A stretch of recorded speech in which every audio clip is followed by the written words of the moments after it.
Je travaillais dans un salon de coiffure. Dans le salon de coiffure, nous étions plusieurs filles. Et on avait notre patronne qui venait une fois par semaine. C'était dans la période des fêtes de fin d'année. Et un dimanche, ma patronne était là. Il y a une dame qui est venue, une dame tantille qui est venue. Elle a garé sa voiture, elle est rentrée. Elle dit qu'elle veut se tisser. Et puis, elle veut aussi faire pédicure manicure. Mais comme il y a des gens et elle ne veut pas s'asseoir là.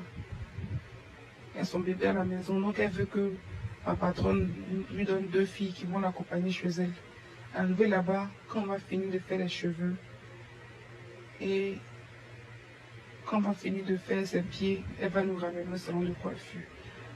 Elle et ma patronne, elles ont discuté du prix et tout.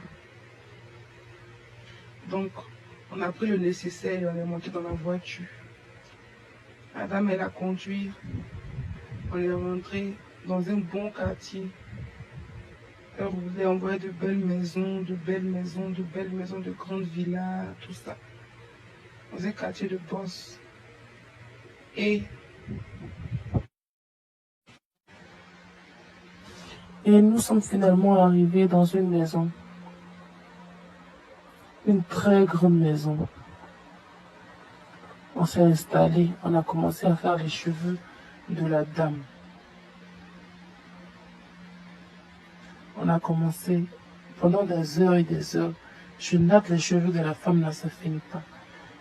Je natte. Ça n'arrive pas au milieu. Je natte jusqu'à... J'étais épuisé. Ça faisait des heures et des heures. Ma collègue fait les ongles, elle fait les pieds.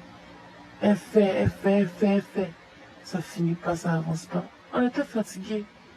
Et il y a une servante de la dame qui a envoyé à manger. Moi, j'ai dit, j'ai pas faim, je mange pas. Et ma collègue, elle a mangé. Elle envoie du jus. J'ai dit, je passe soif. Elle envoie de l'eau, j'ai dit, je bois pas. Après, elle envoie des chips. J'ai dit, je mange pas. C'est comme ça. On est resté en train de travailler. À un moment donné, je dis, ah, c'est que cheveux, on tresse. Et Dieu. Et puis ça finit pas. Quand je dis, et Dieu, la dame, elle a crié. Elle dit, ah, tu sais pas qu'on dit pas ce nom-là ici. Et puis, elle a crié, ça m'a projeté, j'ai senti une force. Ça m'a projeté. Je me suis retrouvé au bord de l'eau.